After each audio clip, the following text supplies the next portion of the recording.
Notre prière, notre vie dans la parole, notre vie d'évangélisation, notre vie de service d'église, pour certains d'entre nous c'est de la souffrance. Non, c'est de la souffrance. Certains d'entre nous prient une seule fois par mois et c'est seulement quand l'église organise une prière, et même dans ce programme de prière nous arrivons en retard et nous partons tôt. Paul a dit dans 1 Timothée 4 verset 13, si vous lisez du verset 13 au 15, il a dit, jusqu'à ce que je vienne, il a dit, applique-toi à la lecture, à l'exhortation et à l'enseignement. Il a dit, souviens-toi de ne pas négliger le don qui est en toi, qui t'a été donné par prophétie avec l'imposition des mains du collège des anciens. Il a dit, occupe-toi de ces choses, donne-toi tout entier à elles, afin que ton progrès soit manifeste à tous les hommes. La raison pour laquelle ton progrès n'apparaît pas, c'est parce que ta dévotion est en souffrance. Ton autel est ton trône. Si tu n'as pas d'autel, tu n'as pas de trône. N'importe quel esprit peut te chasser de ta destinée. Nos vies et nos destinées sont spirituelles. Si tu penses que tout se résume à l'expérience, si tu penses que tout se résume à un certificat d'Harvard, tu plaisantes. Attends qu'un démon se manifeste. Attends d'avoir une maison ici où quelqu'un en sait plus que toi en physique, plus que toi en affaires, mais qui est un grand maître dans le royaume démoniaque. Tu partiras en vacances. Ils feront comme ça. Alors tu découvriras que se frotter les mains signifie beaucoup de choses dans différents règnes. Notre dévotion est en souffrance. L'apôtre a dit dans Actes 6 verset 4, nous ne nous donnerons pas au service des tables. Nous nous donnerons. Ils n'ont pas dit, nous prierons. Nous nous donnerons. Voyez, il y a un niveau où cette chose devient ta vie. Nous nous donnerons continuellement à la prière et au ministère de la parole. Si tu veux voir un homme qui est vraiment réussi, sa racine est en Dieu. La prière, l'étude, l'évangélisation, le service d'église ne sont pas pour les pauvres. C'est pour les enfants de Dieu parce que nous sommes dans un royaume et c'est de ce royaume que notre vie est définie. Comment peux-tu marcher sur la terre sans avoir une relation vitale avec Dieu? Chaque jour tu cherches quelqu'un pour entendre Dieu pour toi. Tu vis ta vie tous les jours en rencontrant des attaques, des combats, des défis tous les jours et tu attends qu'un prophète entende Dieu pour toi, comme si ta vie allait être mise en pause jusqu'à ce que tu rencontres le prophète. Alors que se passe-t-il pendant les 3 semaines où le prophète n'a pas eu le temps de prier pour toi? Que se passe-t-il pendant les 2 mois où le prophète n'a pas prié pour toi? Est-ce que tes attaques seront suspendues? Est-ce que les défis seront suspendus? Est-ce que les décisions que tu dois prendre seront suspendues? Dans le Nouveau Testament, nous sommes tous des prêtres. La Bible a dit dans Apocalypse 1 verset 6, « À celui qui nous a lavés de nos péchés par son sang et qui a fait de nous un royaume, des sacrificateurs pour Dieu son Père. » Tu dois connaître Dieu par toi-même. Tu te donnes. Rien n'est plus important que ton intimité avec Dieu. C'est là que la direction de ta vie est tirée. Il dit, si tu es dans une mauvaise direction, il n'a pas dit qu'un prophète te le dira. Il dit, tu entendras une voix derrière toi qui te dira, tourne-toi. Voici le chemin, marche-y. Vous savez pourquoi certaines personnes marchent vers la mort? Elles n'entendent pas Dieu et elles n'entendent pas Dieu non pas parce que sa voix est faible. C'est parce qu'elles n'ont pas de dévotion. Leurs autels sont devenus des cendres. Donc quand Dieu veut vraiment te réinitialiser, il réveillera ta dévotion envers lui. Pendant que je conclus, quels sont les instruments de la réinitialisation? Numéro 1 est la parole. La parole de Dieu. C'est la seule chose qui peut diviser jusqu'à l'os et la moelle, l'esprit et l'âme. Rien ne peut aller assez profond sauf la parole de Dieu. Donc quand Dieu veut te réinitialiser, il enverra la parole dans ton esprit. Et le ministère de la parole a 3 niveaux. Le premier niveau est le niveau des instructions. Tu peux être à Abuja pendant 30 ans et passer à côté de tes aides. Ils ne peuvent pas te voir. Il y a une porte entre toi et eux. En fait, tu peux les rencontrer, leur serrer la main, mais le voile n'a pas été levé. Tu sais pourquoi? Il y a un repositionnement spirituel dont tout le monde a besoin dans différentes saisons. Si tu n'as pas ce repositionnement, tu seras partout et pourtant nulle part. Et c'est le cas de beaucoup de personnes. N'importe où quelque chose se passe, ils y sont. En fait, ils luttent pour être vus. Tu peux littéralement voir l'énergie qu'ils mettent pour être vus. Pourtant à la fin de la journée, tout le monde les voit, personne ne les voit. Dans un programme de réinitialisation, Dieu te repositionne. En fait, un moment arrive où même si tu n'es pas là, quelque chose se passera pour t'amener. Et si tu n'es même pas amené, quelque chose se déplacera pour aller te rencontrer. C'est le repositionnement. Quand Dieu a voulu mettre son esprit sur les 70 anciens, 2 personnes n'étaient pas dans le camp. Mais le Saint-Esprit est quand même tombé sur eux. Parce que quand tu as été positionné, ce n'est pas la localisation physique qui compte. C'est la connexion spirituelle. Parce que tu peux ne pas être là physiquement, mais tu es connecté dans l'esprit. Et puis tu découvriras que quelqu'un est en train de dormir. Il se réveille. Il ne peut plus dormir. Et ton nom résonne dans son esprit. Où est cette personne? Il fera tout ce qui est humainement possible pour te trouver. Et quand il te trouve, Tout ce qu'il a la capacité de faire pour un homme, il le fait pour toi. Et tu te demandes ce qui se passe. Tu as été repositionné. Tu es positionné dans le lieu de la faveur. Tu es positionné dans un lieu. Alors les choses commencent simplement à arriver. Et tu vois, ce monde est un monde mystérieux. Il y a beaucoup d'esprits qui networking différentes choses dans cette vie. Ce n'est pas juste à propos de ce que tu as. C'est à propos de qui est avec toi. Et si Dieu est avec toi, qui peut être contre toi? Dans un programme de réinitialisation, il te positionne.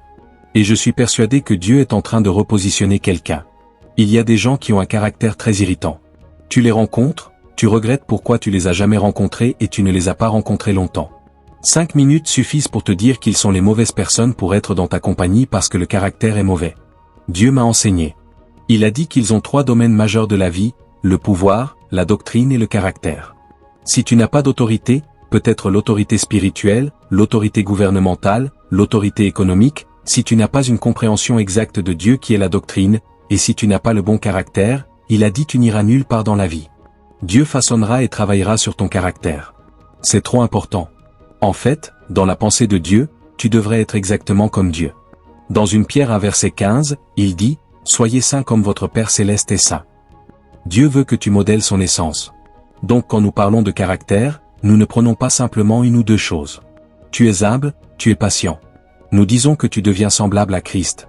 Et quand Dieu te réinitialise vraiment, il travaillera sur ton caractère. Voyez, un programme de réinitialisation n'est pas juste un endroit où tu viens recevoir des prophéties. Oh, j'ai une nouvelle maison. J'ai une nouvelle terre. J'ai une nouvelle voiture. Dieu fait quelque chose de plus durable. Il construit des structures et des fondations sur lesquelles la prophétie peut reposer et il touchera ton caractère. Si ton caractère n'est pas touché dans cette conférence, c'est soit que tu es irréprochable, soit que tu n'as pas participé. Si tu es irréprochable, remercie Dieu. Mais si tu ne le es pas, un aspect de ton caractère doit être affecté. Certaines personnes parlent trop. Elles racontent tout à tout le monde. Et donc chaque bénédiction est avortée avant sa manifestation. Pendant ce temps, au moment où elles parlent, le Saint-Esprit est attristé. Elles savent qu'elles ont entendu mais au prochain endroit où elles parlent encore et un jour elles disent « C'est ma bouche, c'est ma bouche ». Cette bouche, Dieu mettra un cadenas dessus à partir de cette conférence à cause de ta destinée. Loué soit Dieu. Donc en ce qui concerne la colère, en 5 secondes ils deviennent comme des lions sauvages et quand tu leur parles ils disent « Non moi je ne supporte pas les bêtises et non mais ils me connaissent. Ils me connaissent. Ils te connaissent. C'est pourquoi tu es là où tu es. Ils me connaissent. Non, non, non, non. Ils sont comme des tigres et des tigresses. Pendant ce temps, ils se mettent en colère contre les mauvaises personnes.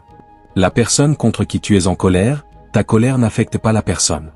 Mais ce que tu as fait, c'est que tu as raccourci une saison parce que les gens signifient différentes choses. Certaines personnes sont des portails. Quand tu les rencontres, elles t'ouvrent à des rencontres. Certaines personnes sont des opportunités. Quand tu les rencontres, elles te donnent accès à des choses et à des lieux. Et certaines autres personnes sont des saisons. Quand tu les rencontres, cette rencontre changera 10 ans de ta vie. Et si tu ne les maximises pas, tu vas tourner en rond comme ça pendant 10 ans au même endroit parce que Dieu a amené une saison vers toi sous la ressemblance d'un homme. Donc quand tu violes cette relation, quand la personne s'en va, ce sont 10 ans de ta vie qui s'en vont. Cela signifie que tu vas entrer dans le désert pour 10 autres années. Tu vas jeûner et prier. Ce que tu ne savais pas, c'est que les programmes de Dieu sont intégrés dans les hommes. Certains sont des bénédictions, certains sont des opportunités, certains sont des rencontres, certains sont des portails, certains sont des saisons. Mais tu sais quel est ton problème? La colère. Je sais qu'il ne supporte pas les bêtises. Donc ce que tu ne savais pas, c'est que tu as fermé la porte à 10 années. Et puis tu te demandes, est-ce que c'est de Dieu? Es-tu sûr que l'Église n'est pas une arnaque? L'Église n'est pas une arnaque. C'est ton caractère irritant qui rend les prophètes inutiles. Je suis persuadé ce matin que quelqu'un entrera dans une saison qui ne restaurera pas seulement mais reprogrammera pour le prochain niveau. Gloire à Dieu. Mais tu vois, c'est ça la réinitialisation. Il y a des moments où Dieu, où vous savez, certaines personnes croient qu'elles doivent faire quelque chose pour toi avant que tu fasses quelque chose pour elles. Maintenant il y a une place pour l'échange de valeurs. Ne vous trompez pas là-dessus. Dans la vie, c'est ce que tu apportes à la table qui définit ce que tu obtiens. Mais par-dessus cela il y a beaucoup de possibilités parce que tu es une épée de l'esprit. Dieu peut bouger une personne. Il te rencontrera aujourd'hui et changera ton histoire. Mais si tu n'es pas réinitialisé, tu ne sauras pas que de telles possibilités se produisent ou peuvent se produire. Donc ce que Dieu fait en plus du réalignement, c'est qu'il commence à mettre à niveau ton esprit aux possibilités qui sont dans son règne. C'est pourquoi la Bible nous a dit que tu ne peux pas mettre du vin nouveau dans de vieilles outres. La Bible nous dit que c'est impossible. Il dit, ne te souviens plus des choses passées. Dieu a dit, je ferai des choses nouvelles et les choses nouvelles qu'il veut faire, tu ne les connais pas. Elles sont plus grandes que ce que tu peux imaginer. Donc ce que Dieu fait dans des programmes de réinitialisation comme celui-ci, c'est qu'il commence à mettre à niveau ton esprit qu'il y a des possibilités au-delà de ta portée qui sont pourtant disponibles pour toi. Et puis la troisième chose que Dieu fait, c'est qu'il met à niveau. Donc il réaligne, il met à jour et il upgrade ton processus de pensée. Quand Dieu veut réinitialiser les gens, l'endroit qu'il envahit, c'est leur esprit. Si Dieu arrive à travailler sur l'esprit d'un homme, cet homme ne peut pas être limité. J'enseignais récemment à mes gens et je leur ai dit, avons-nous même contemplé qui nous sommes ? Parce que la plupart d'entre nous avons mis des désignations sur nous-mêmes dont le ciel n'est pas conscient. Je suis un mendiant. Je lutte. Rien ne marche. Toi, sais-tu qui tu es ? Sais-tu ce qui a été investi en toi ? Le plus grand investissement de la divinité n'est pas sur les anges, c'est sur les hommes. Si tu étudies le livre des Psaumes chapitre 8 versets 4 à 5, il a dit quoi ? Il n'a pas dit qui. Tu n'es pas un qui. Tu es un quoi ? Il a dit, qu'est-ce que l'homme pour que tu te souviennes de lui ? Il a dit, le Fils de l'homme pour que tu le visites ? Maintenant c'est une chose que les anges ne peuvent pas comprendre parce que dans le règne des anges, le rang est à propos de là où tu te tiens avec Dieu. Gabriel a dit, je suis Gabriel, je me tiens en la présence de Dieu. Quand Jean est allé au ciel, il a vu de puissants anges devant le trône. Les anges qui ont un rang reçoivent l'accès. Maintenant les anges se demandaient. Dieu a créé l'homme, il l'a mis dans le jardin. Et la Bible dit, au frais du jour, Dieu a quitté le trône devant lequel tout le monde lutte pour venir et Dieu enlève le vêtement de divinité, il se glisse hors du ciel et il va dans le jardin chercher l'homme. L'homme n'est pas présent et Dieu demande, où es-tu ? Et les anges disent, allons, dans toute notre civilisation, dans toute notre histoire, c'est nous qui venons devant toi. Les plus grands d'entre nous apparaissent devant toi. Pourquoi vas-tu maintenant apparaître devant une autre créature ? Donc ils ont dit, qu'est-ce que l'homme pour que tu te souviennes de lui ? Tu n'es pas seulement attentif à lui, tu le visites tout entier. Tu le visites. La Bible a dit, tu l'as fait un peu inférieur aux Elohim. Tu l'as couronné. Tu l'as couronné de gloire et d'honneur. Et tu lui as donné le pouvoir de dominer sur les œuvres de tes mains. Quelles sont les œuvres de tes mains ? La création. Donc comment peux-tu lutter quand tu es en charge de la création ? La création répond à toi. Tu ne luttes pas quand tu es placé au-dessus de la création. Peut-être si tu vas au ciel, tu peux lutter parce que là tu ne fais pas partie de ceux qui ont l'autorité pour la diriger. Mais celle-ci que tu diriges, tu ne devrais pas lutter ici. Mais il y a quelque chose qui ne va pas avec l'esprit. Nous sommes là où nous devrions être en charge. Mais nous disons que nous ne sommes pas en charge. Et nos paroles nous condamnent. Mais c'est dans l'esprit. C'est dans l'esprit. J'ai lu ma Bible et j'ai été choqué. Tout au long de la Bible, il y a 3 désignations majeures que Dieu a données à l'homme. Numéro 1, en tant que roi. Numéro 2, en tant que prêtre. Numéro 3, en tant qu'ambassadeur ou témoin. L'homme est un roi. L'homme est un prêtre. En tant que roi, il règne. En tant que prêtre, il a une connexion vitale avec Dieu à tout moment. Cela signifie que je peux être dans une réunion du conseil et regarder vers le ciel et communier avec Dieu. Seigneur, ceci n'est pas dans mon manuel. Et je regarde vers le ciel et l'inspiration peut venir dans la salle du conseil. Je peux être sous la douche et me connecter au ciel. Donc j'ai une connexion vitale avec le ciel. Sais-tu ce que cela signifie ? Si tu peux appeler le président n'importe quel jour, n'importe quel moment. Maintenant tu as une connexion vitale avec le ciel. Tu peux accéder au ciel à tout moment et tu as l'autorité du ciel sur la terre. Et puis tu as reçu le ticket, le brevet pour représenter le ciel sur la terre en tant que témoin. Cela signifie que Dieu t'a construit pour le manifester sur la terre. Comment se fait-il que nous soyons là où nous sommes ? La Bible dit, ils ne savent pas et ils ne comprendront pas non plus.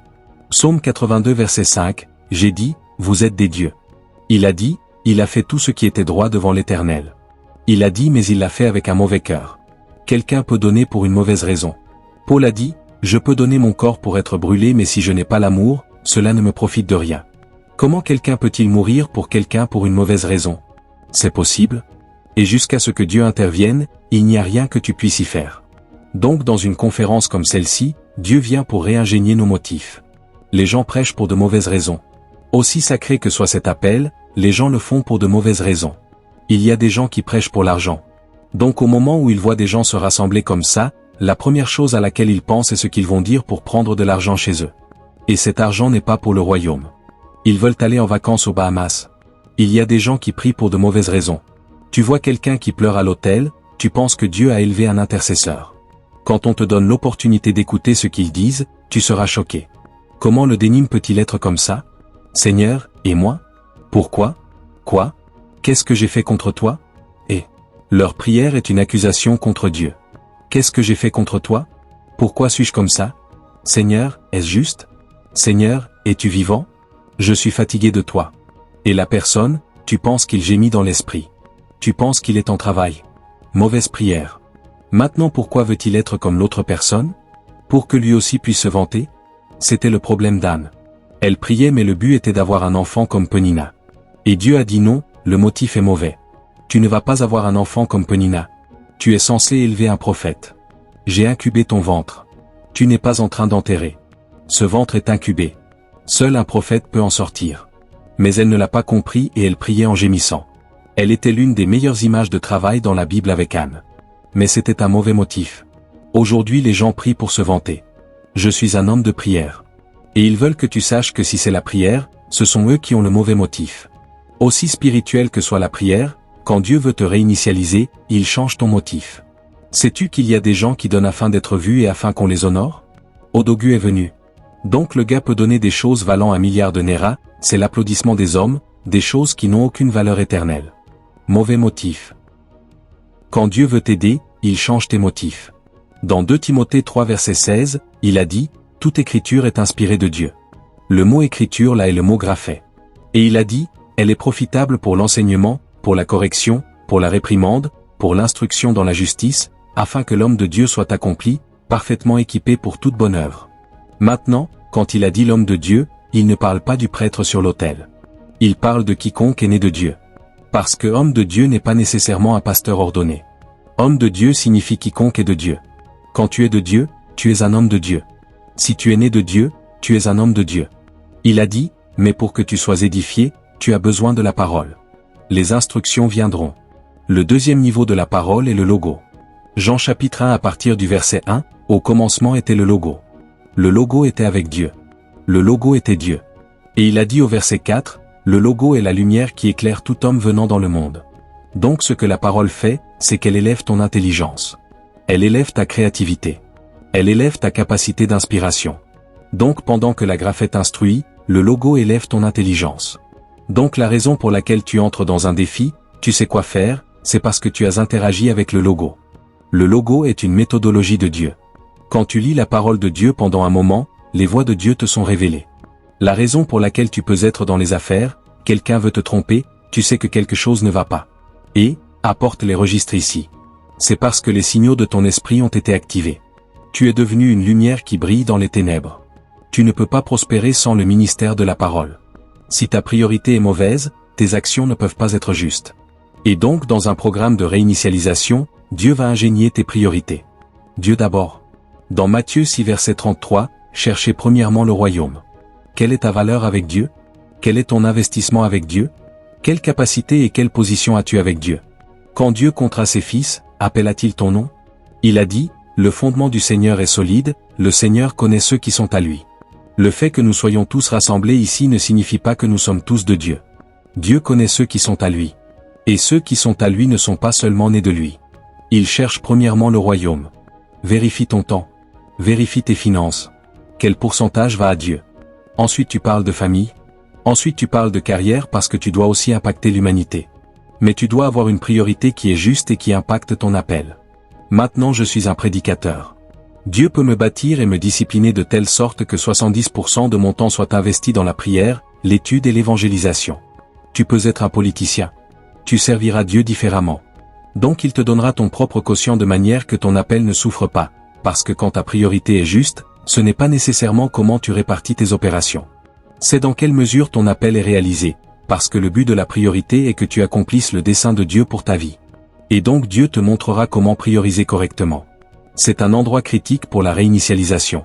Beaucoup de personnes ont de mauvaises priorités. Quelqu'un reçoit ses premiers 10 millions, il pense à une deuxième épouse.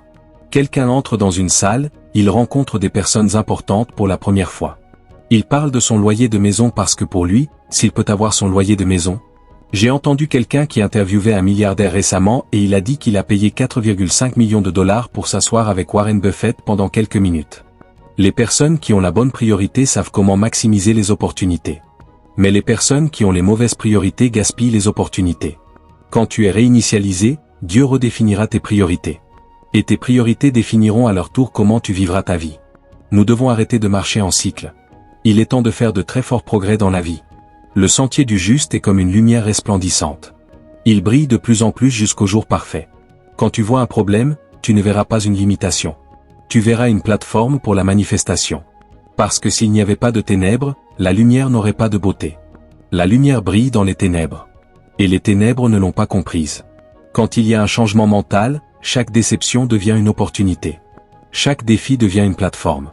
Et c'est ce à quoi Dieu appelle les gens dans des conférences comme celle-ci, un changement mental.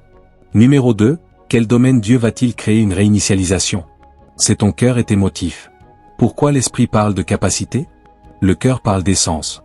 Parce que tu peux être capable de faire beaucoup, mais ton essence est corrompue. Dieu ne vient pas seulement te donner la capacité de faire. Dieu vient aussi réingénier ton essence. Monsieur, rien n'est impossible pour toi. Tu as été créé à son image. Tu as été créé à sa ressemblance. Tu as les propensions de la divinité. Ceci n'est pas un discours de motivation. Quand Dieu a créé Adam, la première mission que Dieu a donnée à Adam était la mission de Dieu. Dieu n'a pas dit à Adam, gère les pommes. Il a dit, nomme ces animaux. Et la Bible dit, tous les noms qu'Adam a donnés étaient les noms qui existent. Cela signifie que Dieu avait déjà nommé les animaux. Il a juste amené Adam pour voir si Adam allait opérer à sa fréquence. Et Adam n'a pas déçu Dieu. Il a opéré à la fréquence mentale de Dieu. Et quand Dieu l'a vu, c'était bon. Et puis cette même personne lutte avec la physique. Cette même personne lutte avec les forces du marché. Cette même personne? Non, ce n'est pas toi, monsieur. Tu as besoin de venir à une compréhension. J'ai l'esprit de Christ. J'ai les capacités de Dieu en moi. Tel qu'il est, tel je suis. Dans ce monde, pas au ciel. Dans ce monde, tel qu'il est, tel je suis. C'est ainsi que tu as été créé. Et ce n'est pas toi qui te parles à toi-même. C'est ton Créateur qui te dit qui tu es. Je t'ai conçu comme moi-même. Tu as la capacité de faire ce que je fais. Jésus parlait dans Jean 14 verset 12. Il a dit, les œuvres que je fais, vous les ferez aussi. Et il a dit, et vous en ferez de plus grandes que celles-ci. Comment peux-tu être un échec? Tout ce qui t'a convaincu que tu es un échec t'a menti. Ce que tu vois est un mirage. Tu es le succès en mouvement. Cela n'a peut-être pas encore apparu, mais tu es le succès. Ce n'est pas ce que tu as qui fait de toi un succès. C'est qui tu es qui fait de toi un succès. C'est un état d'esprit. Vous savez, pour certains d'entre nous, nous devons changer nos téléphones pendant un mois. Allez chercher un téléphone à touche. Vérifiez s'il existe encore. Achetez-le à cause de votre avenir, parce que chaque fois que tu te réveilles, tu commences ici et tu restes ici jusqu'à ce que tu t'endormes. Maintenant, ce n'est pas un problème si tu l'utilises pour les affaires. Si tu l'utilises comme matériel d'étude, le seul problème est que tu regardes seulement les coiffures et les voitures. Donc commence par la discipline de le mettre de côté ou appelle ton parent qui est loin de toi. Dis-lui, prends ce téléphone, ne le ramène pas avant un mois. Verrouille-le et donne-le à la personne. Après un mois, au moins cet appétit sera mort. Donc toi, tu n'es pas toi. Certaines personnes l'appellent maintenant le défilement sans conscience ou le scrolling, et tu penses que c'est pour la génération Z. Non, même les millénials font du scrolling sans conscience. Remplace le téléphone par un livre. Quand tu poses le téléphone, achète 20 livres. Dis-toi, chaque jour je lirai un chapitre. Le premier jour tu porteras le livre, tu t'endormiras. Après, quand tu seras au 3e paragraphe, ne t'inquiète pas. Dors bien. Quand tu te réveilleras, continue. Il n'y a pas de loi contre le sommeil. Dors bien, quand tu te réveilleras, continue. Si tu cherches ton téléphone, il est chez ton parent, c'est là que tu verras à quel point tu es rouillé. Devine ce qui va arriver? Tu iras voir la couleur du soleil. La couleur est toujours la même. Quand tu sortiras, si tu finis de te distraire, reviens, continue à lire. Tu entreras dans la cuisine. Tu entreras dans le salon. Quand tu te promèneras, reviens, continue à lire.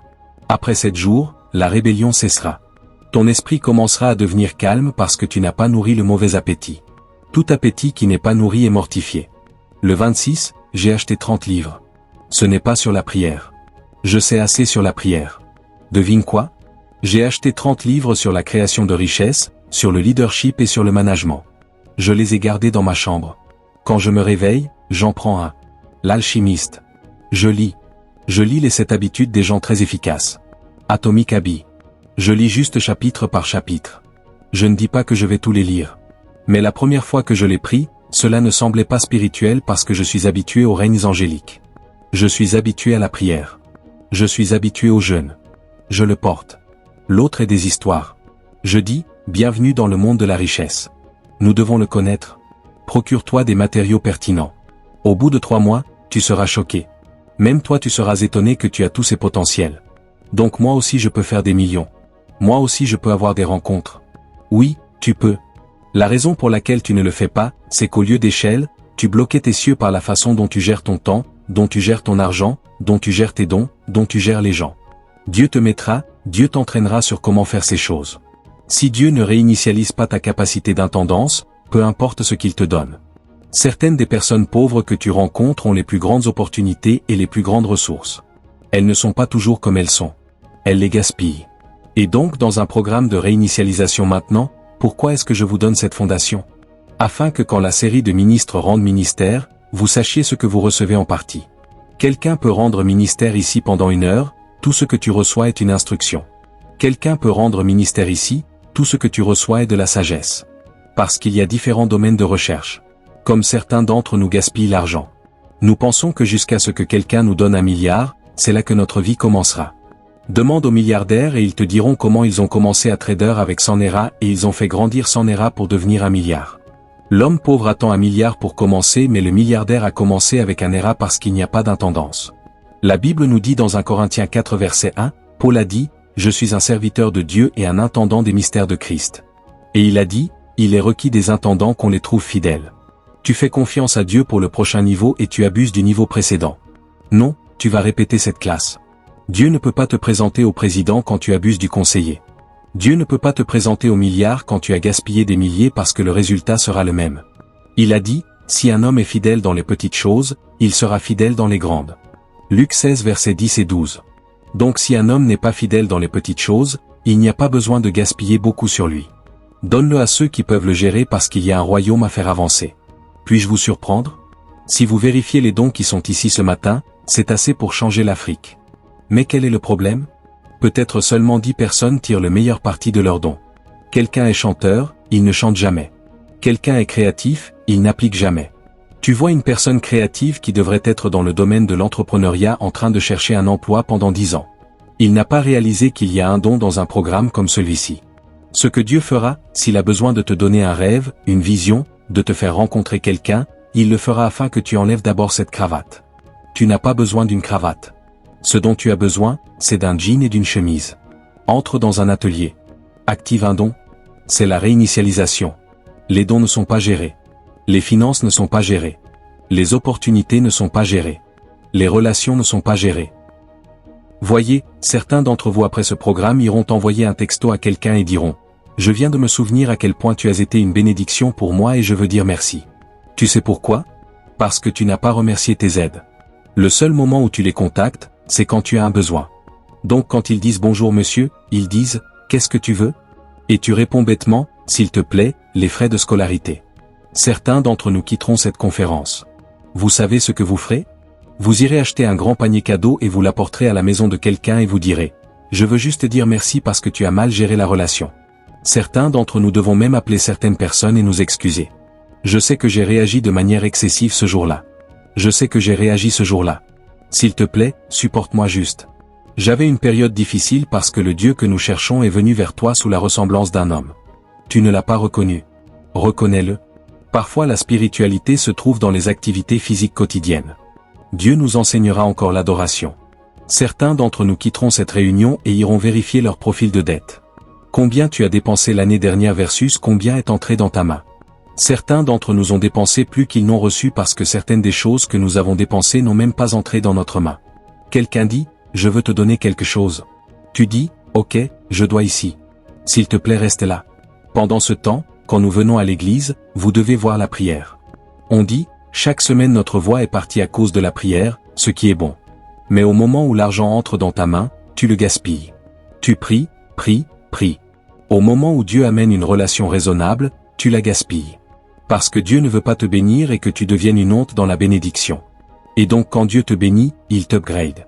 Dieu peut susciter quelqu'un pour te donner 1 milliard de Naira. Mais quand cette personne viendra, en plus de ce que cette personne fera, Dieu t'aura formé afin que tu construises des structures pour pouvoir la soutenir. Quand j'étais plus jeune, j'espérais et priais qu'un jour je marche simplement et trouve de l'argent. Peut-être que je ramasse de l'argent dans la brousse. parce que nous regardions des films comme Jaguar. Il ramassait de l'argent dans la brousse. Donc je pensais que moi aussi j'irais dans la brousse un jour et ramasserais de l'argent. Je n'ai jamais ramassé d'argent nulle part. Gloire à Dieu. Dieu a plutôt commencé à développer ma capacité. Vous voyez ça? Donc dans une conférence de réinitialisation, il y aura un lieu de montée en niveau. Dieu te donnera de nouvelles instructions. Certains d'entre nous viendront dans une conférence comme celle-ci et Dieu leur dira, prends un jeûne de 40 jours. Certains d'entre nous viendront dans une conférence comme celle-ci et Dieu leur dira, prends un cours en programmation. Certains d'entre nous peuvent venir dans une conférence comme celle-ci et Dieu leur donnera des instructions. Il leur dira, va faire un master. Va faire un cours en affaires. C'est une partie de la réinitialisation parce qu'il va monter en niveau. Il va mettre à jour et il va réaligner. Quand ces trois choses sont faites, alors tu es prêt pour le prochain niveau parce que tout le but de la réinitialisation est de te repositionner pour le prochain niveau. Et je suis persuadé qu'avant la fin de cette conférence, certains d'entre nous seront entrés dans le prochain niveau. Dans Galates 4 verset 1, il a dit, l'héritier, tant qu'il est enfant, ne diffère en rien d'un serviteur, quoiqu'il soit le seigneur de tout. Il a dit, c'est pourquoi le Père le met sous des tuteurs et des administrateurs jusqu'au temps fixé par le Père. Donc Dieu va te monter en niveau. Je vous dis qu'il y a certains d'entre nous ici dont ce dont nous avons besoin de manière critique, c'est d'une montée en niveau. Et certains d'entre nous ont besoin d'une mise à jour. Pourquoi certains d'entre nous ont besoin d'un réalignement? Si tu tombes, tu as besoin d'un réalignement. Si ton esprit limite ta destinée, tu as besoin d'une mise à jour afin de rattraper l'emphase actuelle. Et si tu n'as pas de capacité, tu as besoin d'une montée en niveau. Et je suis persuadé que les trois trouveront expression dans ta vie au nom de Jésus-Christ. Maintenant, quels sont les buts que Dieu a institués dans l'Écriture qui nécessitent une réinitialisation en plus de quelque chose que Dieu a dit? Numéro 1, la réinitialisation est conçue pour restaurer l'intention originale de Dieu dans ta vie. Dieu a une intention pour ta vie. Tu peux être ici aujourd'hui et la vie peut ne pas être toute rose. Peu importe. Ce que Dieu a planifié pour toi est ce qui te définira, pas ta circonstance immédiate. Quand Dieu t'amène pour une réinitialisation, ce qu'il veut faire, c'est qu'il veut restaurer son plan, son intention et son but pour ta vie.